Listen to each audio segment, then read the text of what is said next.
نشین امیر اہل سنت، تو صدا رہے سلامت، تو صدا رہے سلامت، تجھ پر ہو رب کی رحمت۔ الحمدللہ رب العالمین، والصلاة والسلام على سید الانبیاء والمرسلین، اما بعد فاعوذ باللہ من الشیطان الرجیم، بسم اللہ الرحمن الرحیم، الصلاة والسلام علیک یا رسول اللہ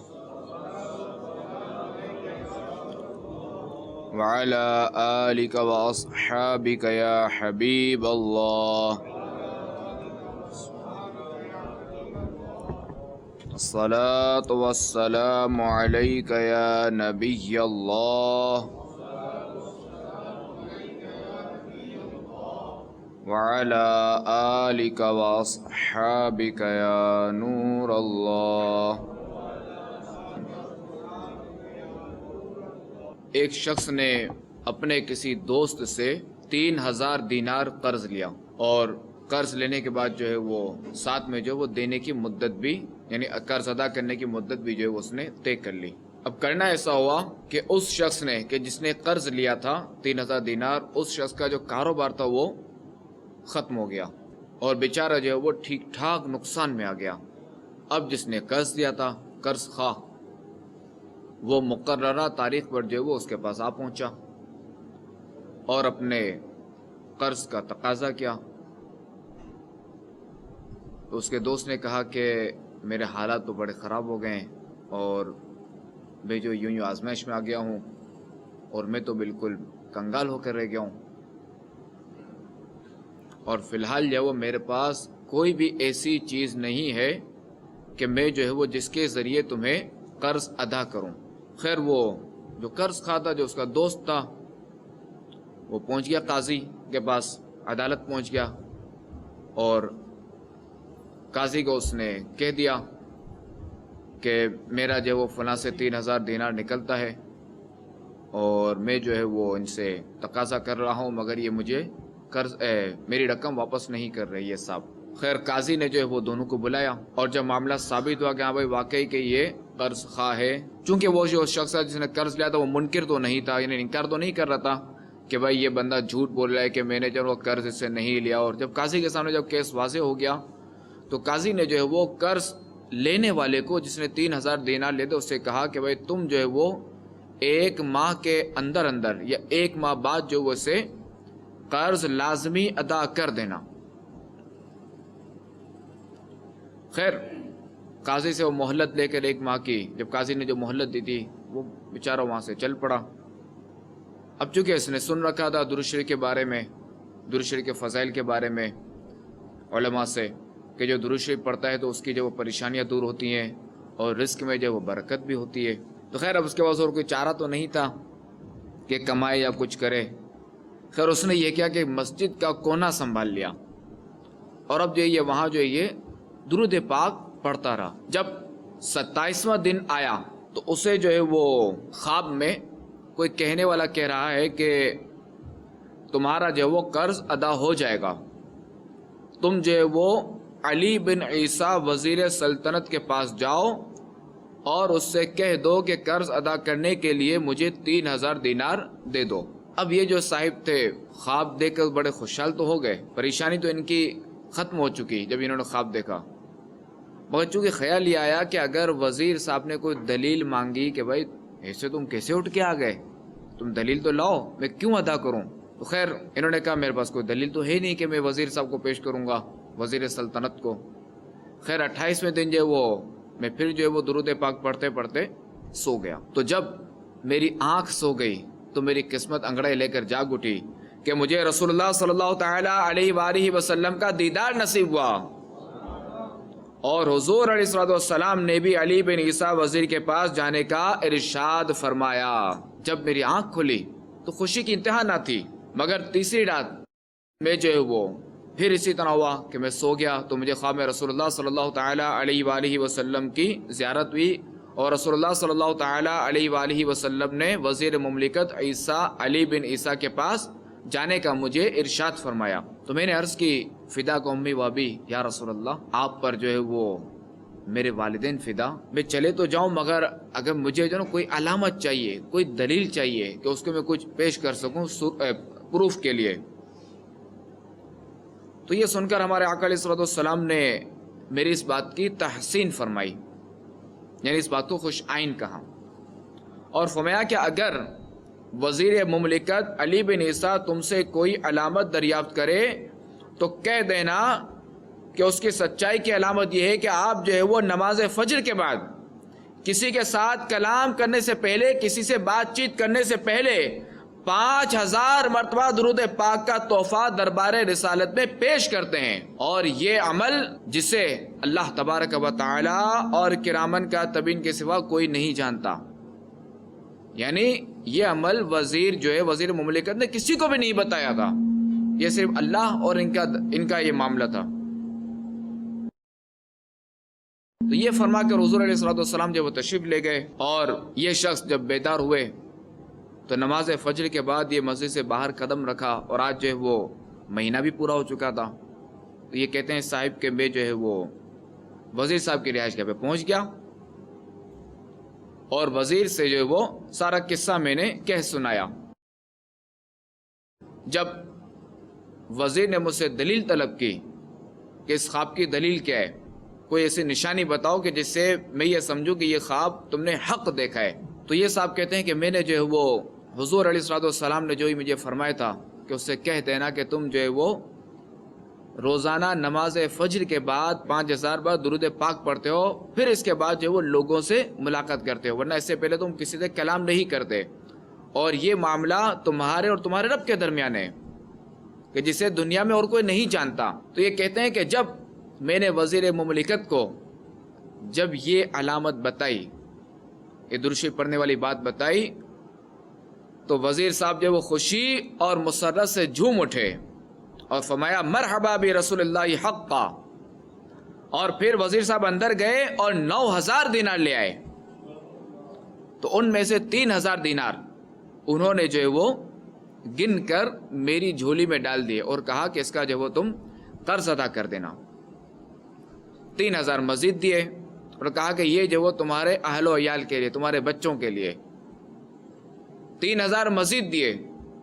کہ ان 3000 کے ذریعے جو ہے تم جو ہے وہ کاروبار کرنا۔ اچھا، اب جو ہے یہ صاحب جو ہے وہ دینار لے کر پہنچ گئے، عدالت پہنچ گئے، چونکہ آج وقت تھا، 30واں دن تھا، قاضی صاحب کے پاس پہنچ گئے، اور ادھر جو ہے وہ جو قرض خواہ جو تھا، جس نے قرض دیا تھا، وہ شخص بھی پہنچ گیا۔ اب جو ہے وہ جیسے اس نے تقاضا کیا، قاضی صاحب نے کہا بھائی رقم 3000 دینار۔ تو یہ جو صاحب تھے جو کہ 1 ماہ پہلے کنگال تھے، 1 ماہ پہلے کے 3 دن پہلے جو کنگال تھے، انہوں نے 3000 دینار نکالے اور قاضی کیا کہ پیش کر دیے۔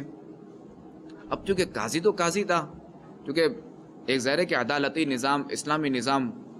تو قاضی صاحب نے سوال کیا کہ یہ تمہارے پاس دینار کہاں سے آئے، کہ تم تو کنگال تھے، تمہیں تو نقصان ہو گیا تھا، تمہارے پاس تو دینے کے لیے کچھ نہیں تھا،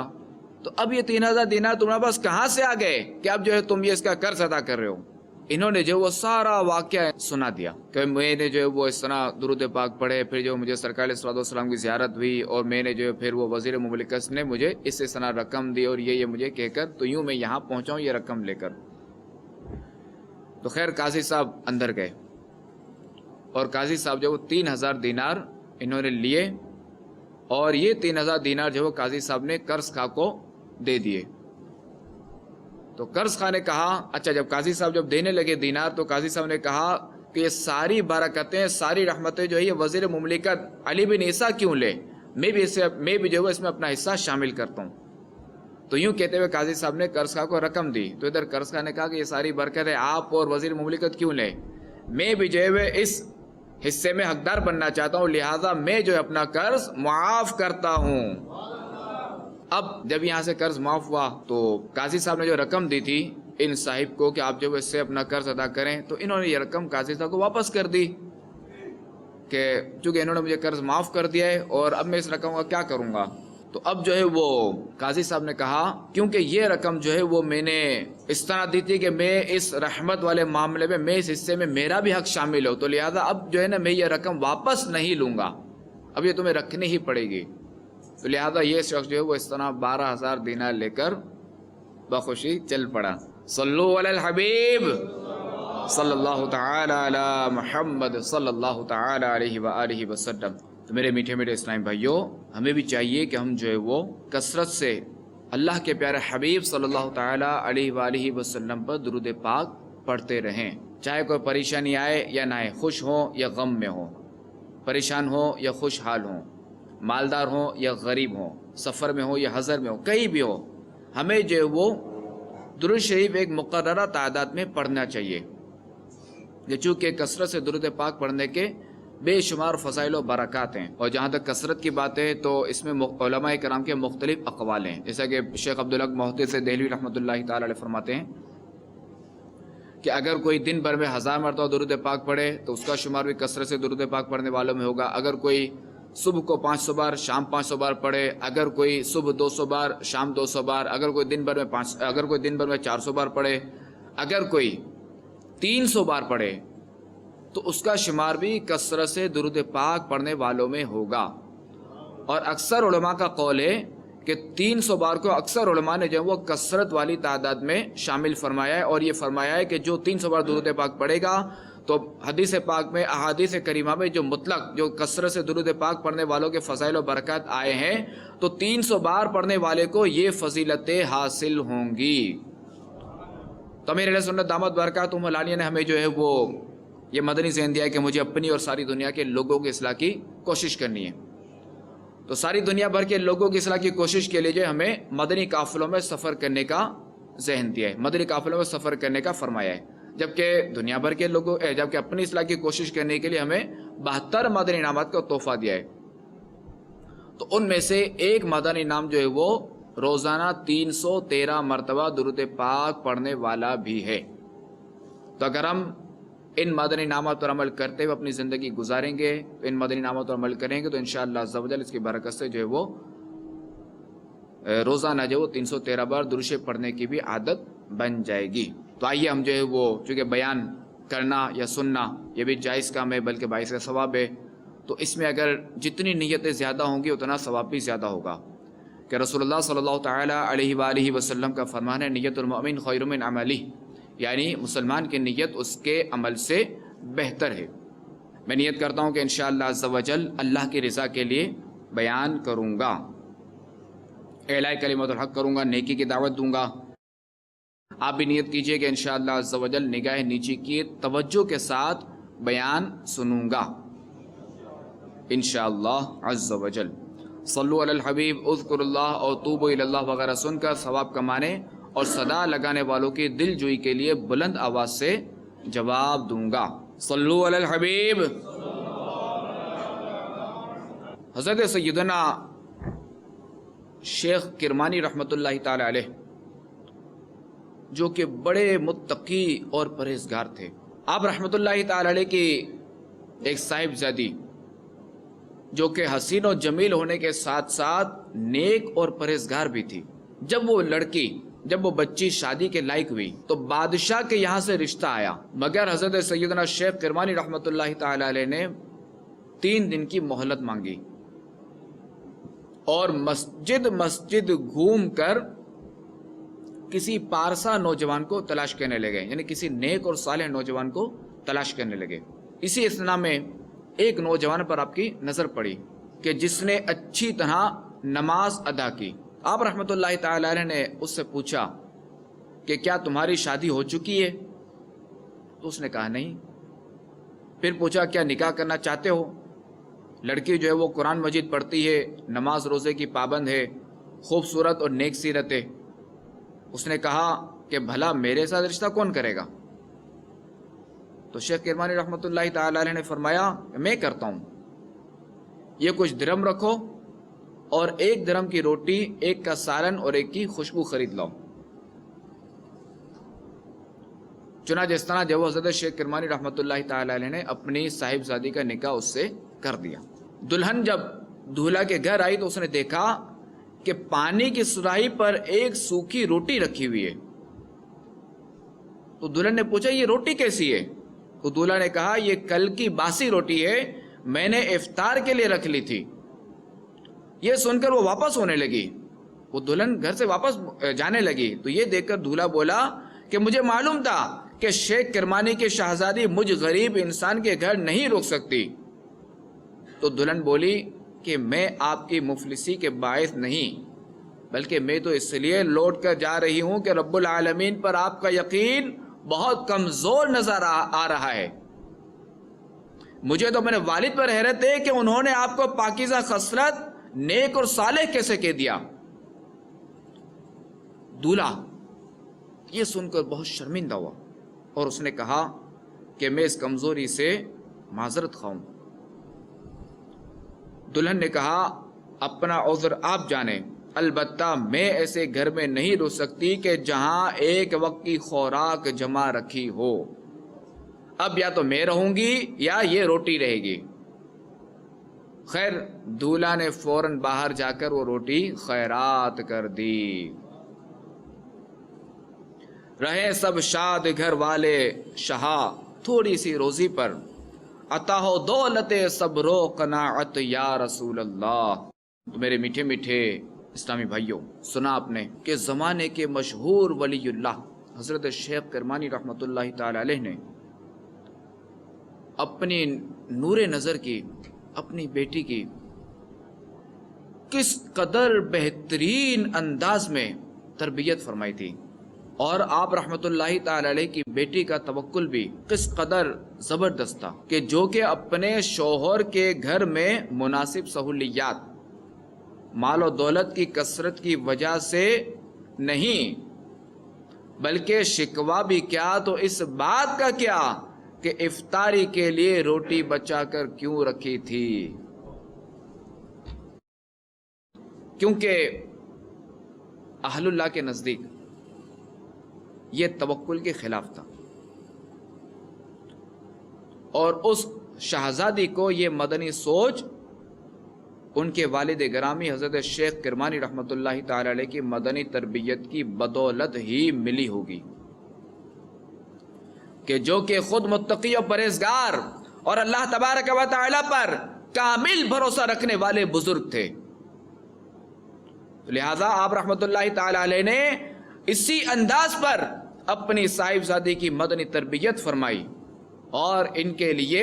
عبادت گزار شخص کا انتخاب فرمایا تاکہ تقوی و پرہیزگاری کی برکتیں ان کی نسلوں میں بھی منتقل ہوں، کیونکہ اگر انسان خود نیک ہو تو اس کی نیکیوں سے اس کی نسلوں کو بھی فائدہ ہوتا ہے۔ چنانچہ حضرت سیدنا عبداللہ بن عباس رضی اللہ تعالی عنہما فرماتے ہیں بے شک اللہ تبارک و تعالی انسان کی نیکیوں سے اس کی اولاد اور اولاد در اولاد کی اصلاح فرما دیتا ہے، اور اس کی نسل اور اس کے پڑوسیوں میں اس کی حفاظت فرماتا ہے، اور وہ سب اللہ تبارک و تعالی کی طرف سے پردے اور امان میں رہتے ہیں۔ صلو علی الحبیب۔ میرے میٹھے میٹھے اسلامی بھائیوں، افسوس کہ ہمارے معاشرے میں اولاد کی تربیت کے معاملے میں انتہائی غفلت کا مظاہرہ کیا جاتا ہے، اور شاید یہی وجہ ہے کہ والدین جو ہے وہ خود تربیت یافتہ نہیں ہوتے۔ جب یہ خود تربیت یافتہ نہیں ہوتے تو اپنی اولاد کی کیا تربیت کریں گے؟ والدین خود شرعی احکام سے واقف نہیں ہیں تو اپنی اولاد کو کیا شرعی احکامات سکھائیں گے؟ والدین جب خود قرآن پاک پڑھنا نہیں جانتے، خود نماز درست پڑھنا نہیں جانتے، خود نماز کے مسائل نہیں جانتے، خود قرآن کے مسائل نہیں جانتے، خود شریعت کے مسائل نہیں جانتے، تو اپنی اولاد کی کیا تربیت کریں گے؟ اپنی اولاد کو کیا قرآن پاک پڑھنا سکھائیں گے؟ اپنی اولاد کو کیا قرآن پاک کی تلاوت کا ذہن دیں گے؟ اپنی اولاد کو کیا نماز کا ذہن دیں گے؟ جب یہ خود نہیں جانتے تو اپنی اولاد کو کیا سکھائیں گے؟ جو خود ان باتوں کے محتاج ہوں تو اپنی اولاد کو کیا دیں گے؟ اسی لیے جب آزاد خیال والدین کی بیٹیوں کے جب رشتے آنے لگتے ہیں تو والدین اس بات کو ترجیح دیتے ہیں کہ لڑکا امیر ہونا چاہیے، لڑکا بہت بڑا ہونا چاہیے، لڑکا مختلف دنیاوی علوم و فنون کی ڈگریاں رکھنے والا ہو، ماڈرن گھرانے سے تعلق رکھنے والا ہو، نماز چاہے ایک بھی نہ پڑھتا ہو، اگرچہ فاسق و فاجر ہو، حرام روزی کماتا ہو، سودی لین دین کرتا ہو، الغرض بے عملی کا نمونہ ہو، مگر لڑکا ایسا ہونا چاہیے۔ افسوس کی بات یہ کہ اگر کوئی ایسا لڑکا آ جائے جو متقی اور پرہیزگار ہو اور حلال کماتا ہو، باقدر کفایت، نان نفقے پر قادر ہو، تو اب اگر لڑکی کا والد اگر کسی ایسے سے مشورہ کرتا ہے تو وہ جو مشیر ہوتا ہے وہ کہتا ہے نہیں انتظار کر لو، ابھی انتظار کرو، یہ تو بہت غریب ہے، یہ تمہاری بیٹی کو کیا رکھے گا، کس طرح رکھے گا، کیسے رکھے گا۔ خیر یوں پہ رشتہ چلے جاتا ہے۔ میٹھے میٹھے اسلامی بھائیوں، یاد رہے کہ ہمارے آقا و مولا مدینے والے مصطفیٰ صلی اللہ تعالی علیہ وآلہ وسلم نے بھی دیندار شخص سے نکاح کرنے کا ہمیں حکم ارشاد فرمایا ہے۔ چنانچہ حضور علیہ الصلوۃ والسلام نے ارشاد فرمایا کہ جب تمہیں وہ شخص پیغام نکاح دے کہ جس کی دینداری اور اخلاق تم کو پسند ہے تو نکاح کر دو، اگر یہ نہ کرو گے تو زمین میں فتنے اور لمبے چوڑے فساد برپا ہو جائیں گے۔ مفتی احمد یار خان نعیمی رحمۃ اللہ تعالی علیہ اس حدیث پاک کے تحت فرماتے ہیں، یعنی جب تمہاری لڑکی کے لیے دیندار، عادات و اطوار کا درست لڑکا مل جائے تو صرف مال کی ہوس میں اور لکھ پتی کے انتظار میں جوان لڑکی کے نکاح میں دیر نہ کرو، اس لیے کہ اگر مالدار کے انتظار میں لڑکیوں کے نکاح نہ کیے گئے تو ادھر تو لڑکیاں بہت کوانی بیٹھی رہیں گی اور ادھر لڑکے بہت سے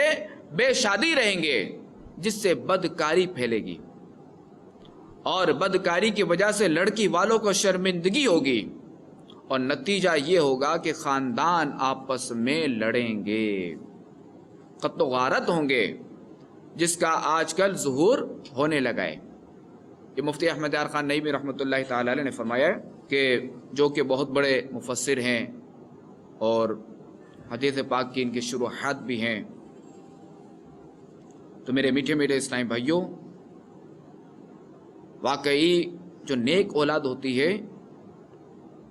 تو وہ اپنے والدین کا سہارا ہوتی ہے۔ آئیے، یہ تو ضمناً جو وہ رشتے کے حوالے سے یہ بات آ گئی، آئیے ہم جو ہے وہ اولاد کی تربیت کے حوالے سے کچھ سنتے ہیں۔ خاتم النبیین صلی اللہ تعالی علیہ وآلہ وسلم نے جب یہ آیت تلاوت فرمائی، قو انفسکم واہلیکم نارا، ترجمہ کنز ایمان، اپنی جانوں اور اپنے گھر والوں کو اس آگ سے بچاؤ، تو صحابہ کرام علیہم رضوان نے عرض کی، یا رسول اللہ صلی اللہ تعالی علیہ وآلہ وسلم، ہم اپنے گھر والوں کو کس طرح آگ سے بچائیں؟ آپ علیہ الصلوۃ والسلام نے فرمایا، انہیں ان کاموں کا حکم دو جو اللہ تبارک و تعالیٰ کو پسند ہے اور ان کاموں سے منع کرو جو اللہ تبارک و تعالیٰ کو ناپسند ہیں۔ ہمارے آقا علیہ الصلوۃ والسلام نے ارشاد فرمایا، اپنی اولاد کو 3 خصلتوں کی تعلیم دو، اپنے نبی کی محبت، اہل بیت کی محبت اور قرآن پاک کی تعلیم۔ ایک اور مقام پر ہمارے آقا علیہ الصلوۃ والسلام نے ارشاد فرمایا، اولاد کا والد پر یہ حق ہے کہ اس کا اچھا نام رکھے اور اچھا ادب سکھائے۔ مفتی احمد یار خان نعیمی رحمۃ اللہ تعالی علیہ اس حدیث پاک کے تحت فرماتے ہیں کہ اچھے ادب سے مراد بچے کو دیندار، متقی اور پرہیزگار بنانا ہے، اور اولاد کے لیے اس سے اچھا عطیہ کیا ہو سکتا ہے کہ یہ چیز دین و دنیا میں کام آتی ہے۔ تو ماں باپ کو چاہیے کہ اولاد کو صرف مالدار بنا کر دنیا سے نہ جائیں، انہیں دیندار بنا کر جائیں، جو خود انہیں بھی قبر میں کام آوے، کہ زندہ اولاد کی نیکیوں کا ثواب مردے کو قبر میں ملتا ہے۔ تو میرے میٹھے میٹھے اسلامی بھائیوں، بچوں کی اسلامی تعلیمات، اسلامی تعلیم، اس کی تربیت جتنی آج ضرورت ہے نا، شاید اس سے پہلے کبھی نہ تھی، کیونکہ آج ہر طرف شیطانی کاموں اور گناہوں کے آلات کی بھر مار ہے۔ آج گناہ کرنا آسان ہے، گناہوں کے آلات مہیا ہیں، اور اپنی اولاد کو صرف اور صرف دنیاوی تعلیم سے آراستہ کرنے کا رجحان زور پکڑتا جا رہا ہے۔ جبکہ پہلے کے دور میں اولاد کے لیے دینی تعلیم کو زیادہ حیثیت دی جاتی تھی، اور شاید یہی وجہ ہے کہ اس زمانے میں والدین کے ساتھ ساتھ ان کی اولاد بھی متقی ہوتی تھی، والدین کے ساتھ ساتھ ان کی اولاد بھی پرہیزگار ہوتی تھی، والدین کے ساتھ ساتھ ان کی اولاد کا بھی علماء میں شمار ہوتا تھا۔ مگر اب دنیاوی تعلیم کو ترجیح دی جانے لگی۔ اللہ تعالی ہمارے حال پر رحم فرمائے۔ مفتی احمد یار خان نئی بھی رحمۃ اللہ تعالی علیہ اولاد کی تربیت کا ذہن دینے کے لیے چوٹ کرتے ہوئے فرماتے ہیں کہ مسلمانوں میں یہ طریقہ ہے کہ بچپن میں اپنی اولاد کے اخلاق و آداب کا خیال نہیں رکھتے، یعنی ہمارے معاشرے میں، ہمارے ماحول میں ہمارے لوگ بچپن میں اپنی اولاد کے اخلاقیات اور ان کے آداب کا خیال نہیں رکھتے۔ جو غریب لوگ ہیں وہ تو اپنے بچوں کو جو ہے وہ آوارہ لڑکوں کے ساتھ کھیلنے کودنے کی اجازت دیتے ہیں، اور یوں جو ہے وہ ان کی تعلیم کا جو زمانہ ہوتا ہے وہ بھی خراب صحبتوں میں اور کھیل کود میں جو ہے وہ برباد ہو جاتا ہے۔ اب وہ بچے یا تو جوان ہو کر بھیک مانگتے پھرتے ہیں، یا ذلت کی نوکریاں کرتے ہیں، یا چور ڈاکو اور بدمعاش بن کر اپنی زندگی جیل میں گزار دیتے ہیں۔ اور مالدار لوگ اپنے بچوں کو شروع سے شوقین مزاج بناتے ہیں، فضول خرچ کرنا سکھاتے ہیں، ہر وقت بوٹ سوٹ وغیرہ پہناتے ہیں، اور پھر اپنے ساتھ جو ہے وہ دیگر نہ ہونے والی مجلسوں میں شریک کراتے ہیں۔ جب یہ نونہال بچہ کچھ ہوش سنبھالتا ہے تو اس کو کلمہ تک نہیں سکھایا جاتا، کالج یا اسکول میں ڈال دیا، زیادہ خرچ کرنا، فیشنیبل بننا سکھایا گیا، خراب صحبتوں سے صحت اور مذہب دونوں برباد ہو گئے۔ اب جب یہ نونہال بچہ کالج سے باہر آئے، اگر خاطر خواہ نوکری مل گئی یا وہ کوئی بڑا بزنس مین بن گیا، تو اب یہ صاحب جو ہیں، یہ جو نونہال صاحب ہیں، یہ اب جو ہے نا بہادر بن گئے۔ اب نہ تو یہ بچہ ماں باپ کا ادب جانے، نہ ہی ماں کا ادب جانے، نہ ہی باپ کا ادب جانے، نہ ہی جو ہے وہ بیوی کا حق جانے، نہ ہی یہ شخص اولاد کی پرورش سے واقف۔ بس ان کے ذہن میں اعلیٰ ترقی یہ آئی کہ ہم لوگ جو ہے وہ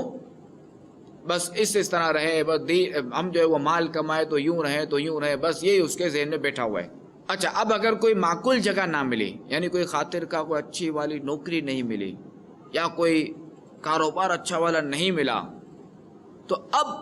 ایسے لوگوں کو جو ہے نا بہت مصیبت پڑتی ہے، بہت آزمائش آ جاتے ہیں، کیونکہ کالج میں جو ہے وہ ٹھیک ٹھاک خرچ کرنا سیکھا، جبکہ کمانا نہیں سیکھا، چونکہ مفت کا مال آیا، والد کی طرف سے آیا، اب یہ خرچ کرتا رہا، تو لہٰذا یہاں جو اس نے کمانا نہیں سیکھا۔ اچھا، اپنا کام خود کرنے کی عادت نہیں تھی،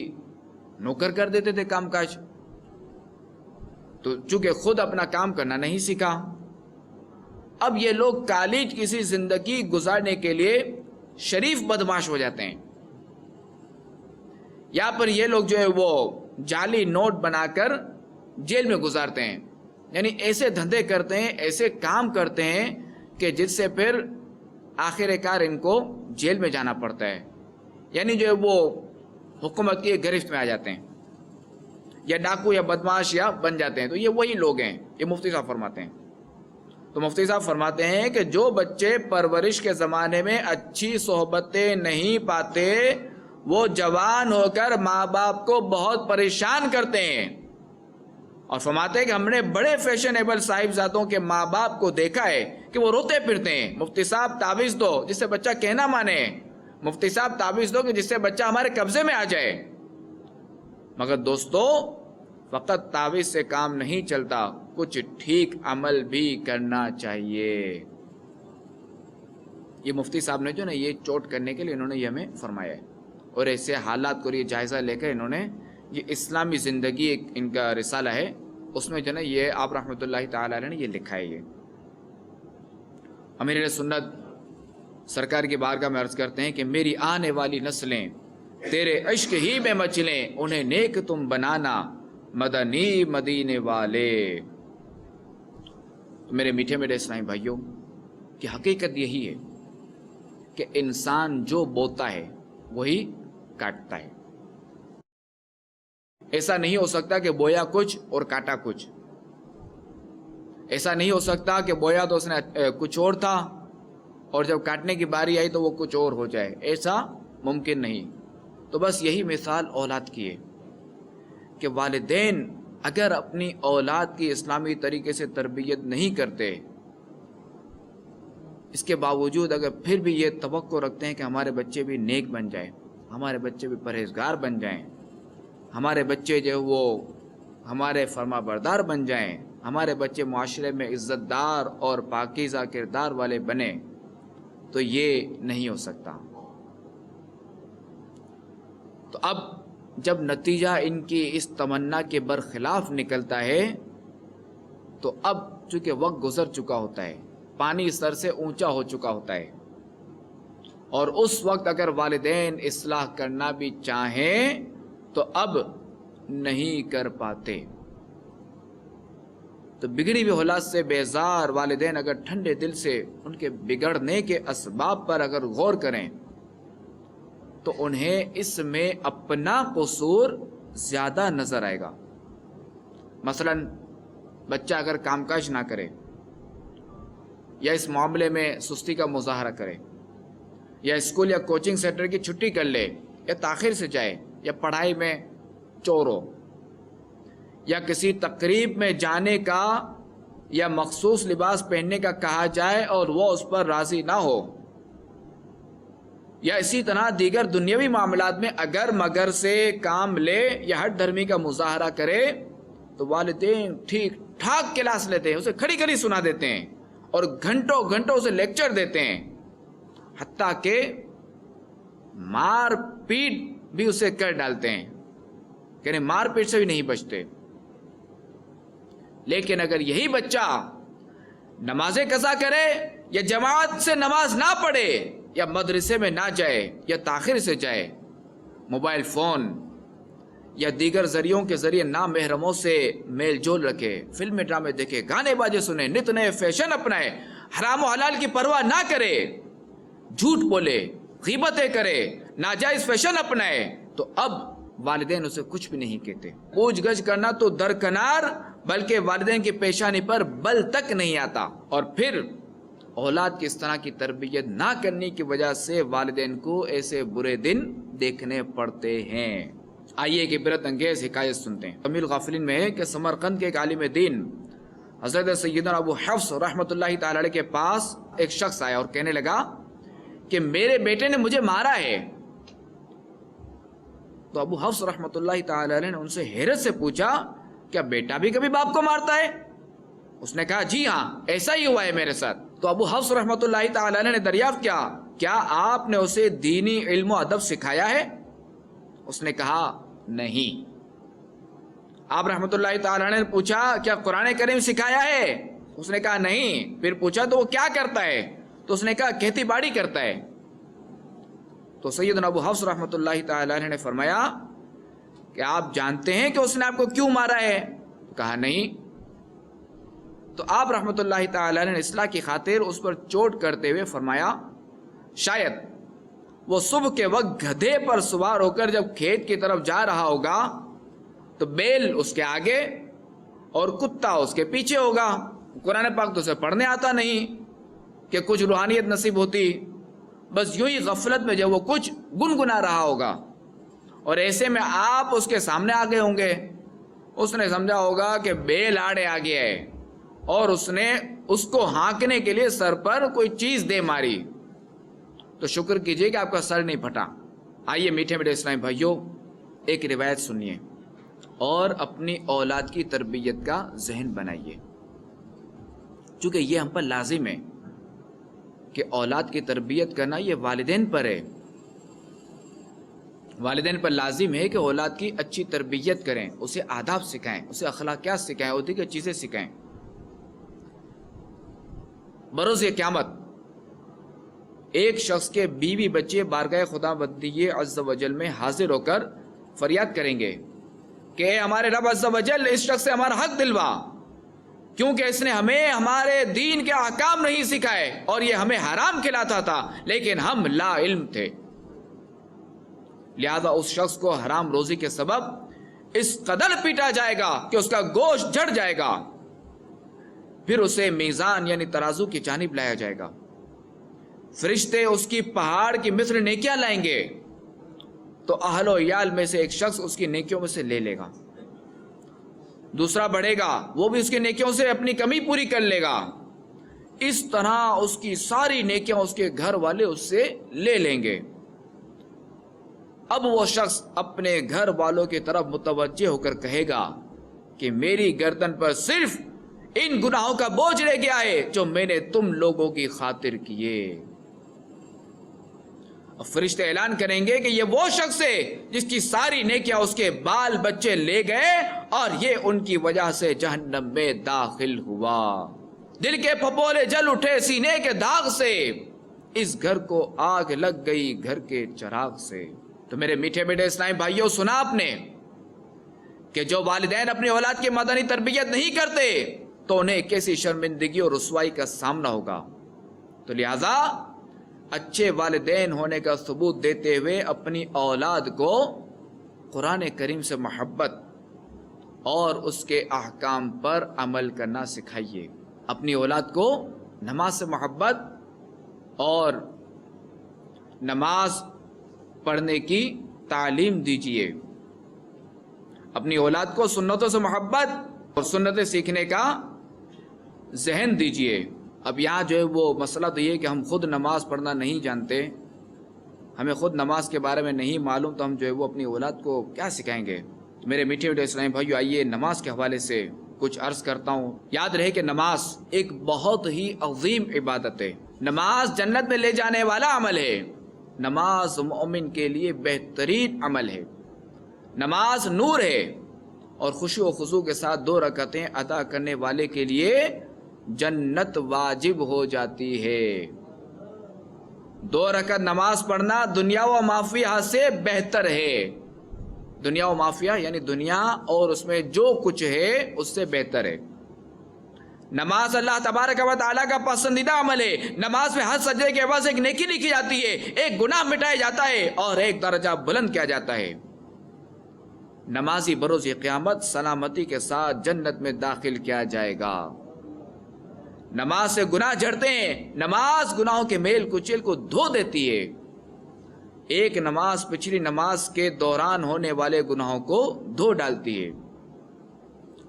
نمازی خیر میں رات گزارتا ہے، نماز برائیوں کو مٹا دیتی ہے، نمازی جنت میں داخل ہوگا،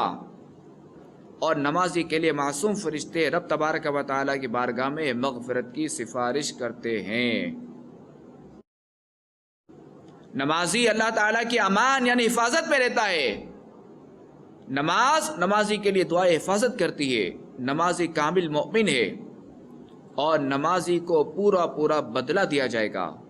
نماز شیطان کا منہ کالا کرتی ہے۔ یہ تو ہم نے چند فضائل سنے، تو جس طرح نماز کے فضائل و برکات ہیں، اسی طرح ترک نماز یعنی نماز چھوڑنے کی بھی وعیدیں ہیں۔ سید اعلیٰ حضرت رحمۃ اللہ تعالی علیہ فرماتے ہیں کہ جس نے قصدن یعنی جان بوجھ کر صرف ایک وقت کی نماز بھی چھوڑی، ہزاروں برس جہنم میں رہنے کا مستحق ہوا، جب تک توبہ نہ کرے اور اس کی قضا نہ کرے۔ میرے میٹھے میٹھے اسلامی بھائیوں، واقعی نماز کے جو ہے وہ بے شمار فضائل ہیں، بے شمار برکات ہیں، اور جو نماز نہیں پڑھتا اس کے لیے وعیدات بھی ہیں۔ اور اللہ تبارک و تعالی ارشاد فرماتا ہے، ترجمہ کنز ایمان، بے شک نماز منع کرتی ہے بے حیائی اور بری بات سے۔ تو اگر ہم اپنے معاشرے کی اصلاح چاہتے ہیں، اگر ہم اپنی اصلاح چاہتے ہیں، تو ہمیں چاہیے کہ ہم نماز پڑھیں، نماز کی پابندی کریں،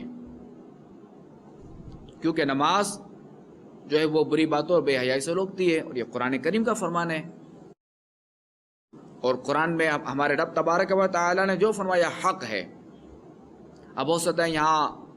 ان اسلامی بھائیوں کو وسوسہ ہے، ان لوگوں کو یہ وسوسہ ہے کہ بھائی ہم تو نماز پڑھتے ہیں، تو ہمارے ساتھ تو ایسا معاملہ نہیں ہے، ہم کیوں نہیں بچ پاتے؟ اچھا، نماز سے روزی میں برکت ہوتی ہے، نماز کے بے شمار فضائل و برکات ہیں، دنیاوی بھی اس کے فوائد ہیں، تو ہمیں یہ فوائد کیوں حاصل نہیں ہوتے؟ ہم تو نماز پڑھتے ہیں، پابندی کے ساتھ نماز پڑھتے ہیں. تو ایسوں کی خدمت میں عرض ہے کہ وہ ذرا اپنی نماز چیک کر لیں یا چیک کروا لیں کہ وہ اپنی نماز کس طرح پڑھتے ہیں. چونکہ نماز اس کے بھی کچھ اصول و ضوابط ہیں، اس کے پڑھنے کے بھی کچھ آداب ہیں، اس کا بھی کچھ سلیقہ ہے کہ نماز کی جو ہے وہ 6 شرطیں اور 7 فرائض ہیں. جب شرطیں پوری ہوں گی تب فرائض کی باری آئے گی. جب شرطیں اس کی پوری ہوگی اب یہ نماز میں انٹر ہوگا. اچھا، نماز میں انٹر ہونے کے بعد بھی اسے اس طرح رہنا ہے کہ خروج بالسنعی جو اس کا آخری فرض ہے کہ نماز سے باہر نکلنے کا، اس وقت تک بھی کوئی ایسا عمل نہ ہو کہ جس سے وہ